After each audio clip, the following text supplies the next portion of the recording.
الحمد لله وكفى وسلام على عباده الذين اصطفى أما بعد فأعوذ بالله من الشيطان الرجيم بسم الله الرحمن الرحيم يا أيها الذين آمنوا اتقوا الله حق تقاته ولا تموتن إلا وأنتم مسلمون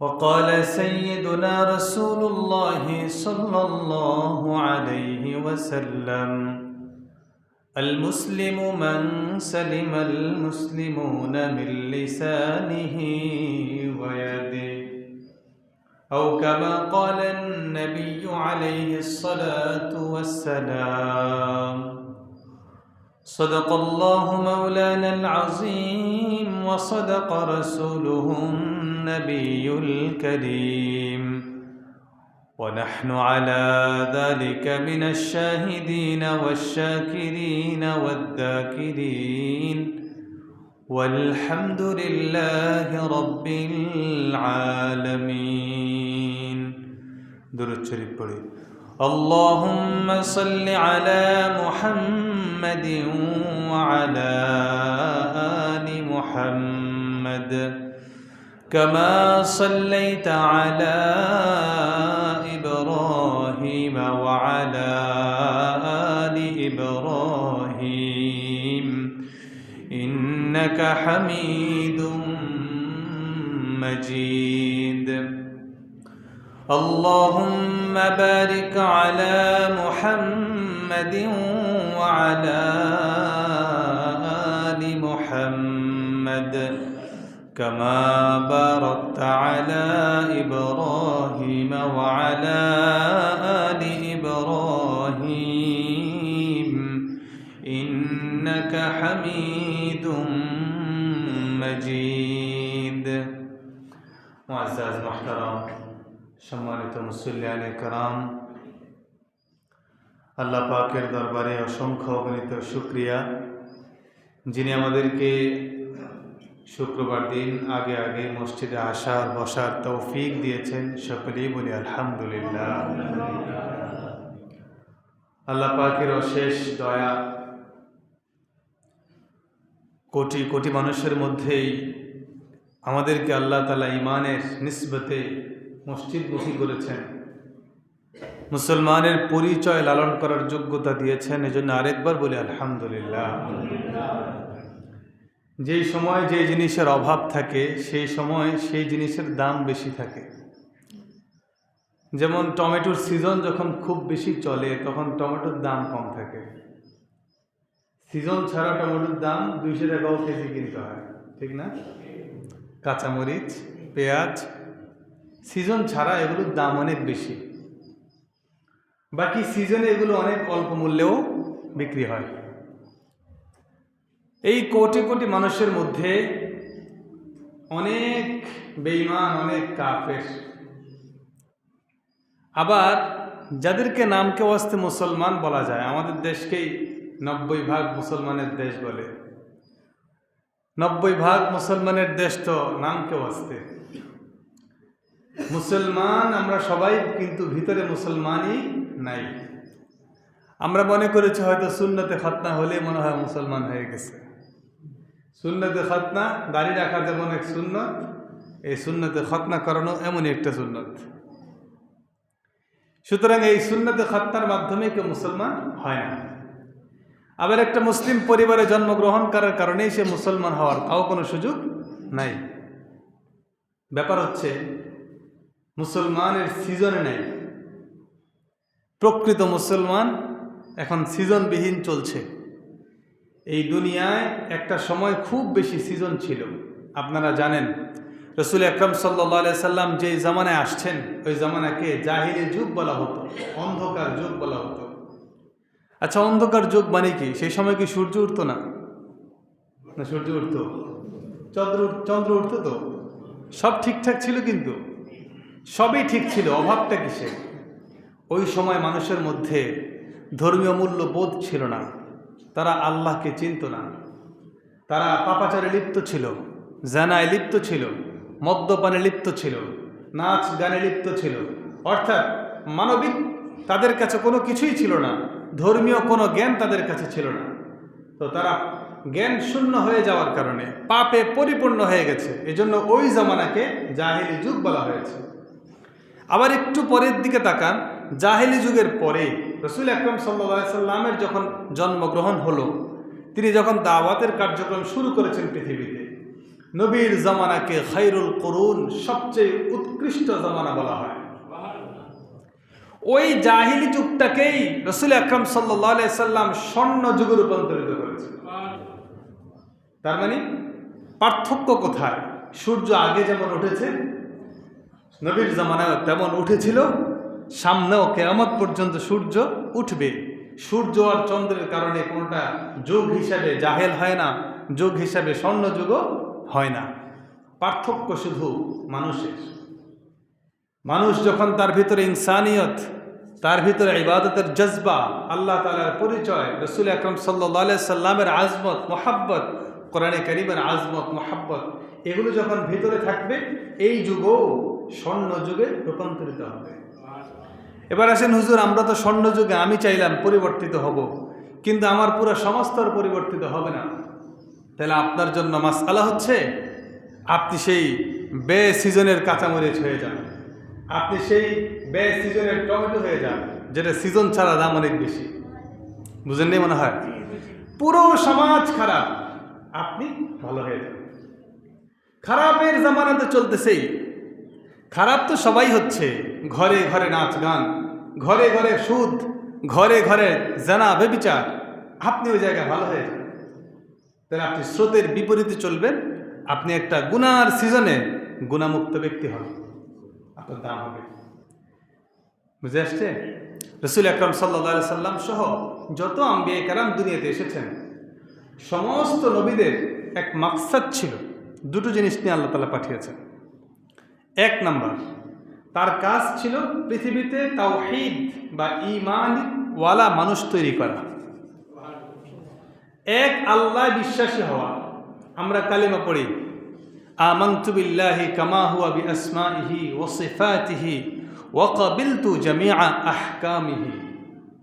এই কালিমার অর্থ, আল্লাহ আপনাকে তো ইলাহ হিসেবে মানি, পৃথিবীর যত প্রশংসা হইতে পারে, যত রকমের গুণাবলী হইতে পারে, সমস্ত গুণাবলী একমাত্র সত্তা আপনার কাছেই জানে যে আপনি এটার জন্য কাবেল, আপনি একমাত্র পরিপূর্ণ।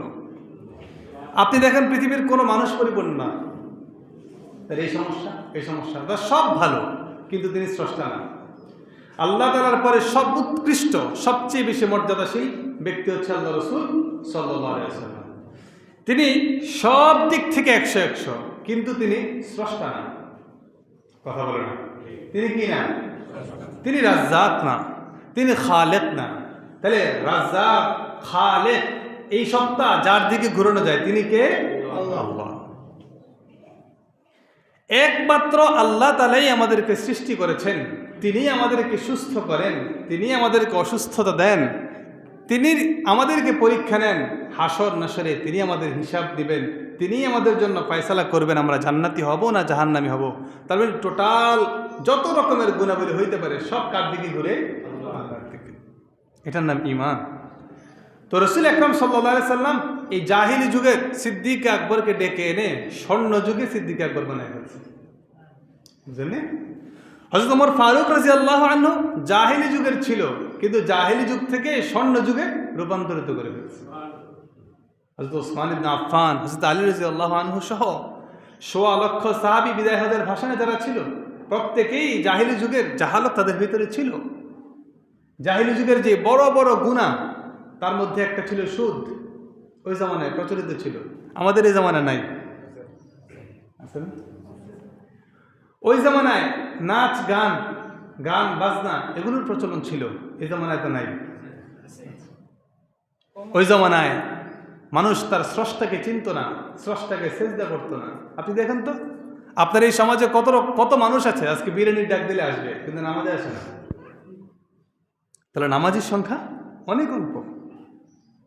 তাহলে বে সিজনের টমেটো আমরা যারা নামাজি, এরা বে সিজনের টমেটো আর কাঁচামরিচ দাম মিশিয়ে দেবে।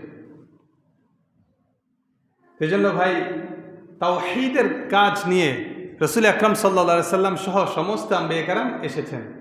এবং আপনি কোরআনে কারীম যদি খুলেন, পাতায় পাতায় খুলে দেখবো যে হযরত নূহ পয়গম্বর কেন আসছেন। আপনি দেখেন তারা কি বলছে। হযরত শুআয়ব পয়গম্বর কেন আসছেন, পাতায় পাতায় খুলে দেখেন তারা কি বলছে।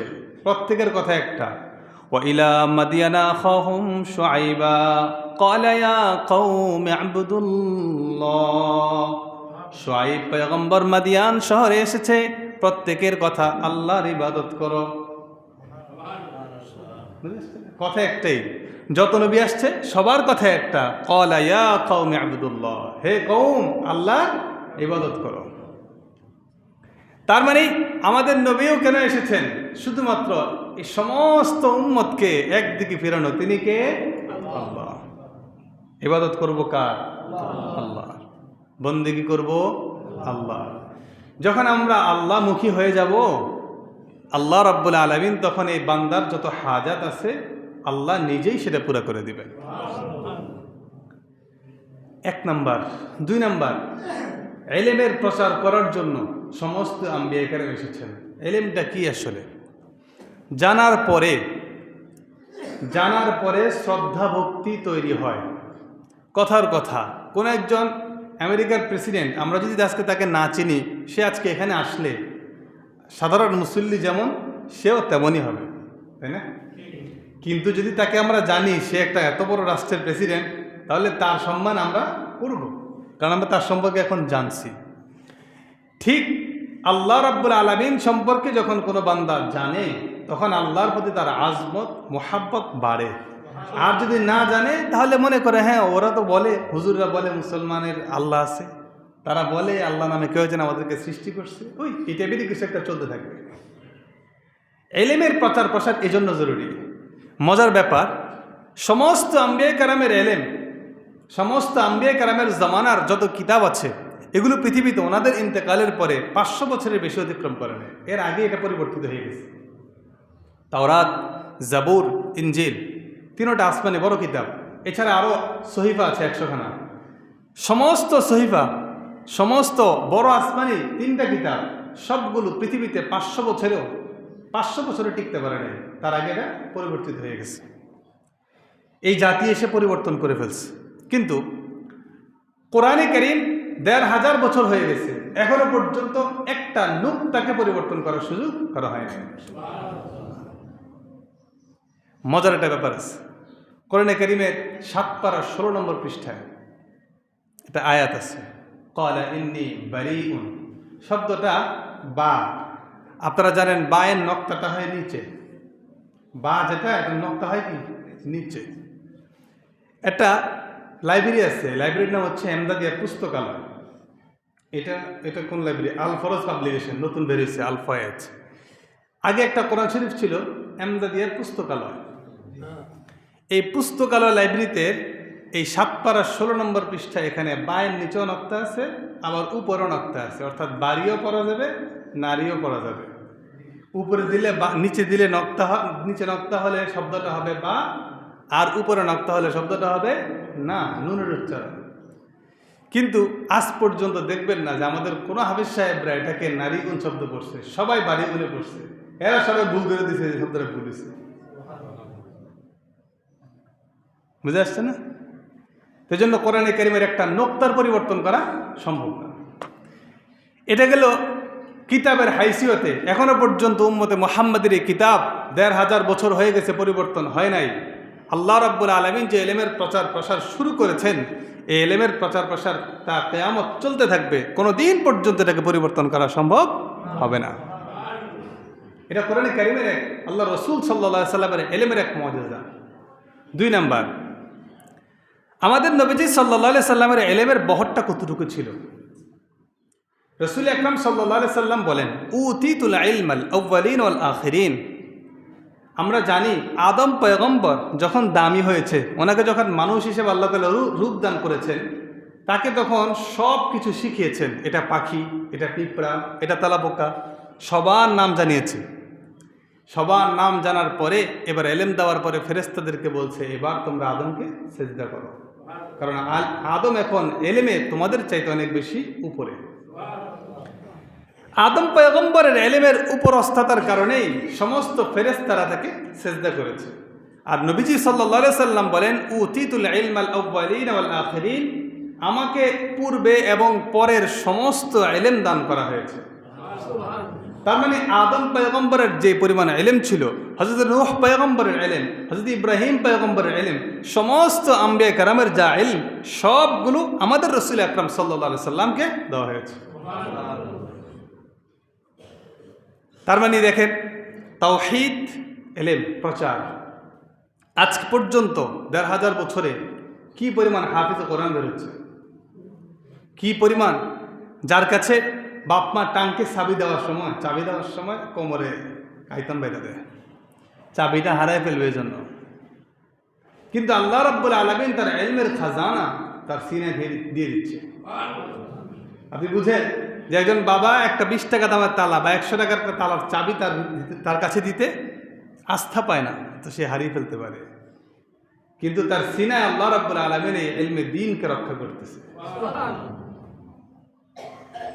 সে এখনো পর্যন্ত পরিচ্ছন্নতা বোঝে না, সে এখনো পর্যন্ত কিভাবে পবিত্র হতে হয় সেটা বোঝে না, কিন্তু আল্লাহ তাআলা দ্বীনের খাজানা তার দিলে দিয়ে দিয়ে কিয়ামত পর্যন্ত কোরআনকে ধরে রাখবে। এই জন্য আমাদের কবরের প্রশ্নগুলো আল্লাহ তাআলা ফাঁস করে দিয়েছে। আমাদেরকে প্রশ্নগুলো কি হবে, এ কবরের প্রশ্ন উত্তরগুলো যেন বান্দারা পারে, উম্মত যেন পারে। সমস্ত আম্বিয়া কেরাম এটা নিয়ে কাজ করেছে। সবাই চাইছে যে হাসরের ময়দানে যখন প্রশ্ন করা হবে তোমার রব কে, কবরে যখন প্রশ্ন করা হবে তোমার রব কে, তো দুনিয়ায় যদি সে আসলেই আল্লাহ রাব্বুল আলামিনের বন্দেগী করতে থাকে, সেজদায় যদি সে বলে সুবহানা রাব্বিয়াল আ'লা, তখন তার ভিতরে অটোমেটিক্যালি বের হবে আমার রব আল্লাহ। আপনি যখন আপনার হাবিবকে, রসুলকে চিনবেন, রসুলকে চিনলে না মোহাব্বতের জজবা তৈরি হবে, না চিনলে তো মোহাব্বতের জজবাই তৈরি হবে না। আপনি রসুলকে ভালোবাসার দায়িত্ব দিয়ে রাখছে, আপনারা দিয়ে রাখছেন হুজুরদের কাছে। অর্থাৎ রসুলকে কেউ অবমাননা করলে হুজুর আপনারা এটা নিয়ে আন্দোলন করেন, আমরা আপনাকে পিছনে আছি, বুঝছেন না? মনে হয় আপনি কেন আপনার ভিতরে জজবা তৈরি হয় নাই? কারণ আপনি রসুল সম্পর্কে জানেন না, আপনার কাছে রসুল সম্পর্কে ধারণা স্পষ্ট না, আপনি তো রসুলকে চিনেন না। যদি চিনতেন, আপনার বাবা মাকে গালি দিলে এটা মেনে নেওয়া সহজ, কিন্তু রসুলকে গালি দিলে সেটা মেনে নেওয়া সম্ভব না। কারণ আমাকে প্রশ্ন করা হবে, আমাকে সেই চিত্র দেখানো হবে, প্রশ্ন করা হবে, মান হাযার রাজুল আল্লাযী বুইসা ফীকুম, বলো তো এই ব্যক্তি কে যাকে তোমাদের কাছে পাঠানো হয়েছে? আচ্ছা বলেন তো, আমরা কি রসুলকে দেখেছি? দেখব, স্বপ্ন যুগে যদি আসে দেখার সম্ভাবনা হইতে পারে, আল্লাহ তাআলা তৌফিক দান করুন। কিন্তু সচরাচর স্বাভাবিক নিয়ম অনুযায়ী দেখারও তো কোনো সুযোগ নেই। কিন্তু হাসরের ময়দানে দেখার সাথে সাথেই সমস্ত মুমিন মুসলমান বান্দা দেখার সাথে সাথেই বলে দিবে নবিয়ুনা মুহাম্মদ সাল্লাল্লাহু আলাইহি ওয়াসাল্লাম। তাহলে যে ব্যক্তি সারা জীবনে দেখে নাই, কিন্তু সে ওইখানে দেখার সাথে সাথেই উত্তর দিতে পারবে। প্রশ্ন করবে মা দীনুকা, তোমার ধর্ম কি? এখন যদি আপনি ইসলাম ধর্মকে তো আপনার বুকে লালন করতে না পারেন, আপনার ভিতর থেকে তো সেদিন ইসলাম বের হবে না। আপনি ইসলামের কিছু জিনিসকে ভালোবাসেন, কিছু জিনিসকে মানেন, আবার কিছু জিনিসকে মানেন না, তাহলে আপনার ভিতর থেকে ইসলাম বের হবে না। ইসলাম তো শুধুমাত্র ধর্মীয় জীবন না। ইসলাম কি ধর্মীয় জীবন? কথা বলে না। ইসলাম যিনি প্রতিষ্ঠা করেছেন আমাদের রাসূল আকরাম সাল্লাল্লাহু আলাইহি ওয়াসাল্লাম, তিনি একজন নবী ছিলেন, তিনি একজন শাসকও ছিলেন, তিনি একজন রাষ্ট্রপতি ছিলেন। আপনি ইসলাম দিয়ে রাষ্ট্র পরিচালনা করার মতো মডেল আপনার কাছে আছে, শুধু আপনার স্টাডি নেই, এই ব্যাপারে আপনার কোনো পড়াশোনা নাই, যে কারণে আপনি মনে করতেছেন ইসলাম মানেই হচ্ছে মসজিদ, ইসলাম মানেই হচ্ছে মসজিদে নামাজ যারা পড়ে এরাই মুসলমান? এখানে শুধুমাত্র ইসলামের ব্যবহার আছে, আর অন্য কোথাও ইসলামের কোনো ব্যবহার নেই। এটা আপনার ধারণা নেই, আপনার ধারণার কমতি। আপনার পারিবারিক জীবনে ইসলাম নিয়ে আসেন, আপনার সামাজিক জীবনে ইসলাম নিয়ে আসেন, আপনার রাষ্ট্রীয় জীবনে ইসলাম কায়েম করেন। কারণ এই মডেলগুলো আল্লাহ রসুল সাল্লাল্লাহু আলাইহি সাল্লাম আমাদের কাছে রেখে গেছে। যদি আজকে সবগুলো আপনার ব্যক্তি জীবন, সামাজিক জীবন, রাষ্ট্রীয় জীবন, সব জীবনে আপনি বাস্তবায়ন করেন, সেদিনই কেবল আপনাকে যখন প্রশ্ন করা হবে মা দীনুকা, তোমার ধর্ম কি, জবান দিয়ে বের হবে দীন ইয়াল ইসলাম, আমার ধর্ম ইসলাম। এই জন্য ভাই, প্রশ্নের উত্তরগুলো যদি সারাদিন আমরা শুধু মুখস্থ করি, তাহলে হাসরের কবরে ফেরেশতা প্রশ্ন করলে পারবেন না। এটা মূলত মুখস্থ করার কাজ না, এটা কাজ হচ্ছে আমলে বাস্তবায়ন করার। কারণ অনেক কিছুই আছে, দেখবেন যে খুব মানুষের ভিড়ে অনেক সোজা সাপটা জিনিসও ভুল করে। একদম স্কুলের হেডমাস্টার দেখবেন জানাজার ময়দানে দাঁড়ালে হাত কাঁপে এরকম, বুঝছেন না? সামনে যারা অধিকাংশ না ছাত্র, কিন্তু তারপরও কি করে, হাত কাঁপে ভয়ে, একটা ইতস্ততা, কি বলে না ফেলে আবার টেনশন। তো ব্যাপার হচ্ছে, যখন ফেরেশতা আপনাকে প্রশ্ন করবে, এত সোজা সাপটা ইমাম সাহেবের মতো সোজা এসে প্রশ্ন করবে না তো আপনাকে এমনভাবেই প্রশ্ন করা হবে যে প্রশ্নের ভয়ে আপনি উত্তর দিতে পারবেন না। কিন্তু ওই জায়গাটায় যদি আপনার কাছে সেই চর্চাটা থাকে, ইসলামের সেই চর্চাটা আপনার ভেতরে থাকে, তখন আপনার জবান দিয়ে আল্লাহ অটোমেটিক্যালি বের করে দেবে।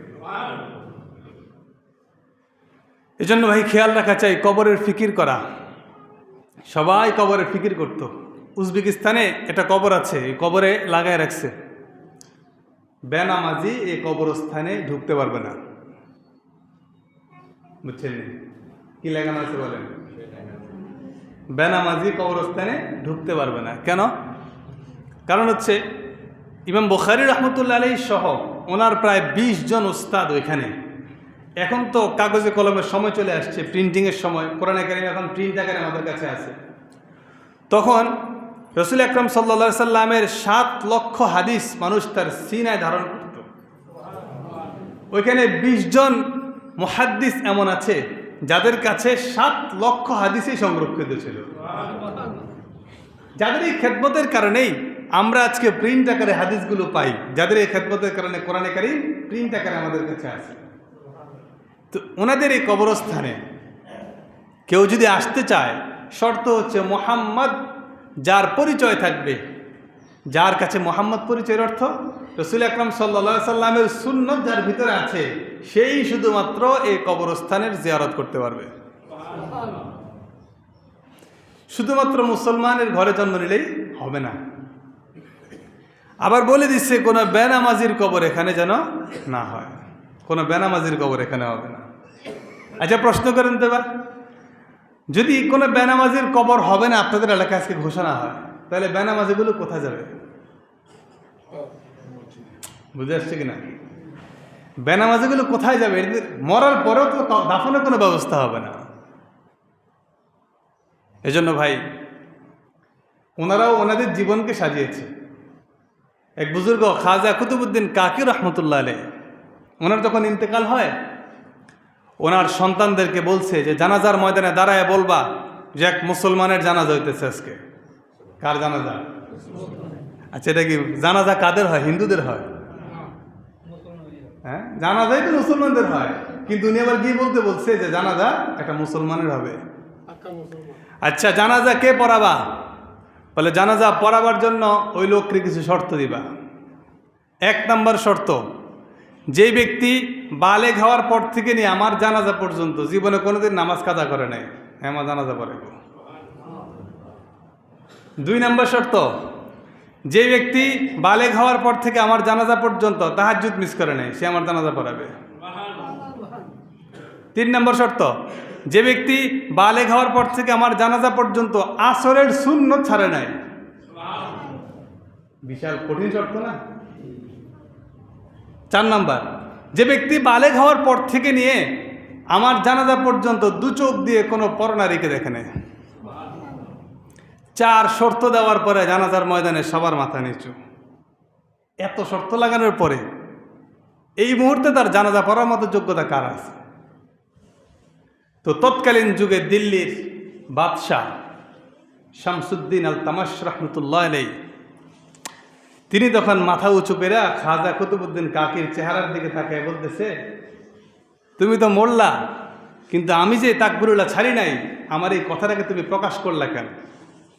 আমি তো চাইছিলাম মৃত্যুর আগ পর্যন্ত এটা অপ্রকাশিতভাবেই আমার এই আমলগুলো আমি করে যাব, কিন্তু কাকি তুমি মরে গিয়েও আমার এই জায়গাটা তুমি স্পষ্ট করে দিলা। এই তখন শামসুদ্দিন আল তামাশ রহমতুল্লাহ আলাইহি, যার কাছে এই 4টা গুণ, বালেগ হওয়ার পর থেকে জীবনে কোনোদিন পরনারীকে দেখে নাই, বালেগ হওয়ার পর থেকে জীবনে কোনোদিন নামাজ কাজা করে নাই, বালেগ হওয়ার পর থেকে জীবনে কোনোদিন তাহাজ্জুদ মিস করে নাই, বালেগ হওয়ার পর থেকে কোনোদিন আসরের সুন্নত ছাড়ে নাই। এই শামসুদ্দিন আল তামাশ আমার আপনার মতো স্বাভাবিক পাবলিক না, বাদশাহ ছিল, বুঝেননি মনে হয়। এখন তো নেতা হইলে তার পিছনে আগে 4 জন হাঁটা লাগে, তার কাছে একটা সিগনেচারের জন্য বহু মামু খালু ধৈরা পরে তার কাছে যাওয়া লাগে। ওনাদের যদি তাকওয়ার পরিমাণ এই লেভেলের হয়, এবার বলেন মানুষের সাথে তেনাদের ইনসাফ কি পরিমাণ ছিল? যে ব্যক্তির তাহাজ্জুদ ছুটে না, সে এবার তার জনগণের সাথে কি পরিমাণ ইনসাফ করে। এই খিলাফা এবং গণতন্ত্রের এই পার্থক্য এগুলোই। গণতন্ত্র আজকে আমাদের দেশে মদ আমরা 10 জনে মিলে বলছি এটা খাওয়া মোটামুটি উপকারী আছে, বাস গণতন্ত্র বলছে 10-এর কি বলে 10-এর লাঠি 1-এর বোঝা নাকি, 10-এর বোঝা 1-এর লাঠি, 10-এর লাঠি 1-এর বোঝা। আচ্ছা, ওই 10 জনে মিলে যে সিদ্ধান্ত দিচ্ছে তো হয়ে গেছে, এই নাম গণতন্ত্র। আর খেলাফা হচ্ছে ওইটাই, যার কাছে দিন ও ইসলামের দিক থেকে যে সবার আগে, আমলের দিক থেকে যিনি সবার আগে, মুত্তাকির দিক থেকে যিনি সবার আগে, ইনসাফের দিক থেকে যিনি সবার আগে। যার ভিতরে ইনসাফ নাই, গণতন্ত্র বলে 5 বছর থাকো, এবার মারো আর জুলুম করো, যা ইচ্ছা তা করো, 5 বছর পরে তোমার সারাসারি হবে। আর খেলাফা বলে বেইনসাফি করছো, জোহরের সময় তুমি নিযুক্ত হয়েছে তুমি খলিফা, আসরের আগে বেইনসাফি করছো, খেলাফত ছেড়ে দাও, তোমার খলিফাগিরি সম্ভব না। হযরত ওমর ফারুক রাদিয়াল্লাহু আনহু 10 বছর খেলাফতের দায়িত্ব পালন করেছে, একটা জুলুমের ইতিহাস দেখাতে পারবেন না, একটা জুলুমের ইতিহাস। হযরত উসমান রাদিয়াল্লাহু আনহু 12 বছর খেলাফতের দায়িত্ব পালন করেছে, একটা জুলুমের ইতিহাস দেখানো যাবে না।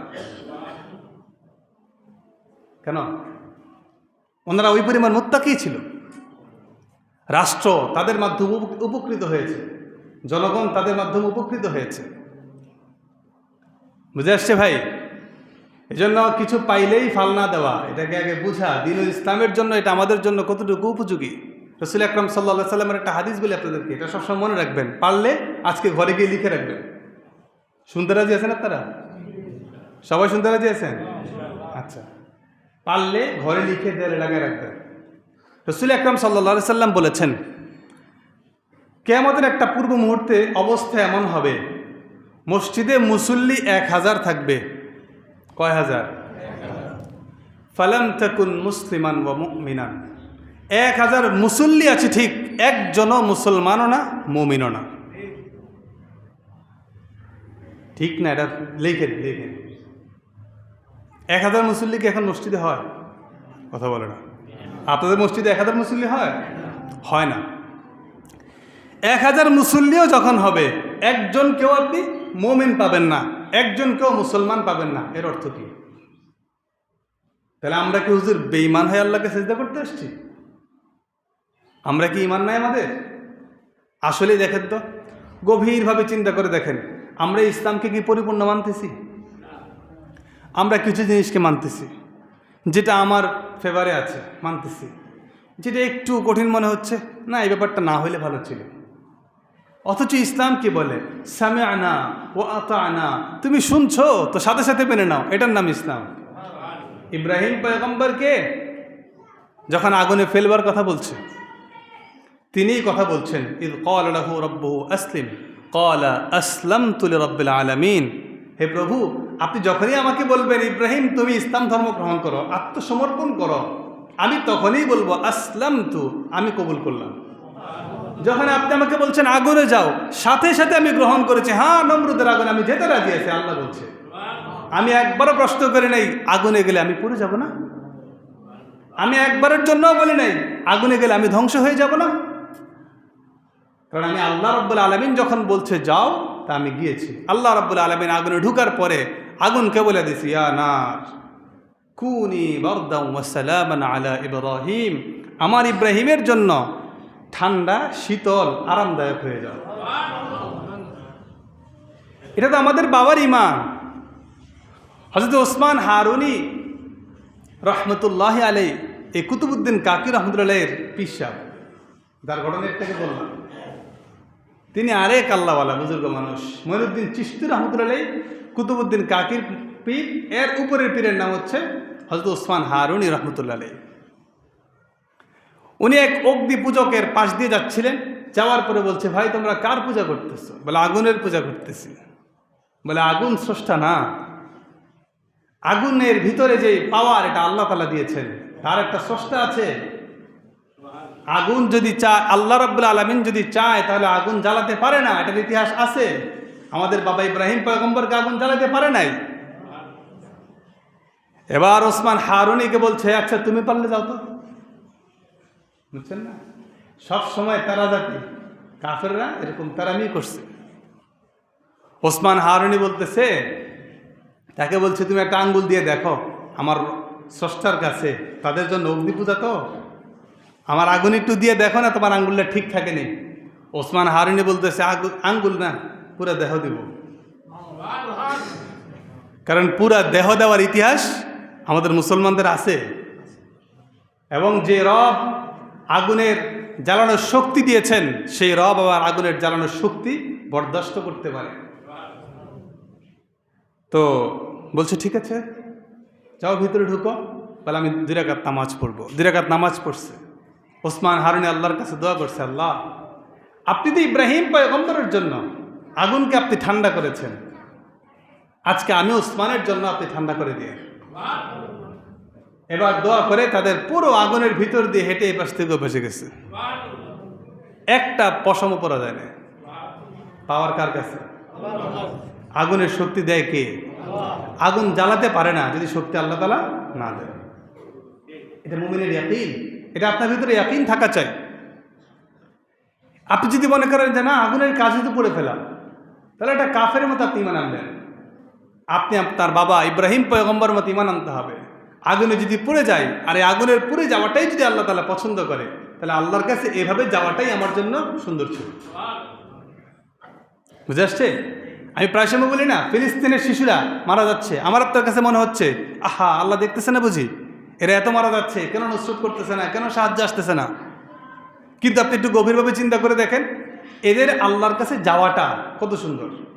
এরা হাসরের ময়দানে দাঁড়াবে, তাদের হাত নিয়ে দাঁড়াবে যে আল্লাহ আপনার দ্বীনের জন্য, শুধুমাত্র পরিচয় ছিল আমরা মুসলমান, আমরা শুধু একটুক বলেছিলাম যে আমরা মুসলমান, এই পরিচয়ের কারণে আজকে আমি আমার হাত হারাতে হয়েছে, আমি আমার পিতামাতাকে হারিয়েছি, আমি আমার দেহ হারিয়েছি, আমি আমার মাথা হারিয়েছি। তারা এই সমস্ত জিনিসগুলো নিয়ে উঠবে। এবার আল্লাহ রাব্বুল আলামিন এই শহীদদেরকে শহীদি মর্যাদা, শাহাদাতের মর্যাদা দিয়ে জান্নাতের উড়ন্ত পাখি বানিয়ে দিয়েছে। সেই জন্য আমার আপনার চোখে মনে হচ্ছে যে মনে হয় আল্লাহ নুসরত করতেছে না, কিন্তু এটাও একটা গায়েবী বড় একটা নুসরত যে আল্লাহ তাআলা তাদেরকে শাহাদাতের মর্যাদা দিয়ে দিচ্ছে। পৃথিবীতে কোনো ওলি যিনি শহীদ নন, তিনি এখনো জান্নাতে যান নাই, তার জান্নাতের ফয়সালা হবে পরে। কিন্তু একজন শহীদ, ফিলিস্তিনের প্রত্যেকটা শিশু যে প্রত্যেক বোমায় মারা যাচ্ছে, এরা মারা যাওয়ার পরেই জান্নাতের সবুজ পাখি হয়ে যায়। এই জান্নাত থেকে সেই জান্নাতে, এই ডাল থেকে সেই ডালে তারা উঠতেছে।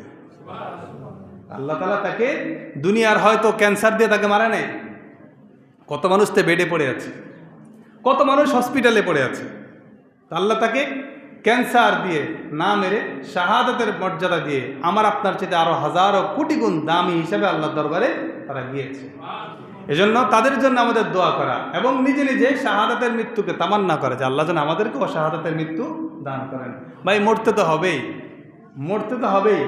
আপনি এবার বিছানায় শুয়ে শুয়ে পচে গেলেও মরতে পারেন, আল্লাহর দ্বীনের জন্য জান দিয়েও মরতে পারেন। বুঝছেন না? এই এক সাহাবী ওনার নাকের মাথা কাটবে, অর্থাৎ নাকের মাথা কেটে ওনাকে শহীদ করা হবে। জেরুজালেমের এক ঘটনা, লম্বা চূড়া ঘটনা, শুধু ছোট্ট একটু বলতেছি। ওনার নাকের মাথা কাটবে, উনি তখন কান্না করতেছিলেন। ইয়াহুদিরা মনে করতেছে আরে মুসলমান নাকের মাথাটা কাটা যাবে, সে টেনশনে আছে। তো মুসলমান উত্তর দিচ্ছে, আমি নাকের মাথার জন্য কান্না করছি না, কান্না করতেছি যে আমার নাকের মাথাটা তো খুব ছোট্ট একটা অংশ। হাসরের ময়দানে আমি আমার মাথাটা নিয়ে উঠতাম, আমি আমার হাতটা নিয়ে উঠতাম যে আল্লাহ আপনার দিনের জন্য আমি আমার হাত আলাদা করছি, আমার পাও আলাদা করছি, আমার কান আলাদা করছি, সব কিছুর পরে আমি দেখাইতে পারতাম যে আমার নাকটাও আলাদা করছি। কিন্তু তোমরা আমাকে শুধু আমার হাত পা কিছু আলাদা না করে শুধু নাকটা আলাদা করতেছ। ছোট্ট একটা জিনিস তো, আমার লজ্জা লাগবে আল্লাহর কাছে বলতে।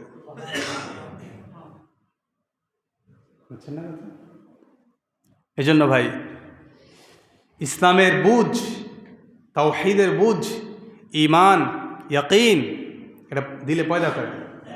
আল্লাহ চাইলে সব পারেন, সব চাইলে কে পারেন? আল্লাহ। আমাকে আপনাকে সৃষ্টি করেছেন আল্লাহ, বিধানও মানতে হবে কার? আল্লাহ। নামাজগুলো পড়েন, আর কতদিন পড়বেন না নিজেরা প্রশ্ন করেন যে আর কয় বছর পড়বো না। ওইটা প্রশ্নের উত্তর পাওয়ার পরে এরপরে জিজ্ঞেস করেন আর কয় বছর বাঁচবো। এরপরে প্রশ্ন করেন বাঁচার পরে যদি মারা যায় ওই সময় কবরে আমার সাথে ফেরেশতা কি আচরণ করবে। যদি মনে হয় ভালোই আছেন মোটামুটি, ছেড়ে দেন নামাজ, সমস্যা নেই। আল্লাহ তাআলা সবাইকে হেদায়েত ও ঈমানের জীবন নসিব করেন। ওয়া আখির দাওয়ানা আলহামদুলিল্লাহি রাব্বিল আলামিন। যারা সুন্নাত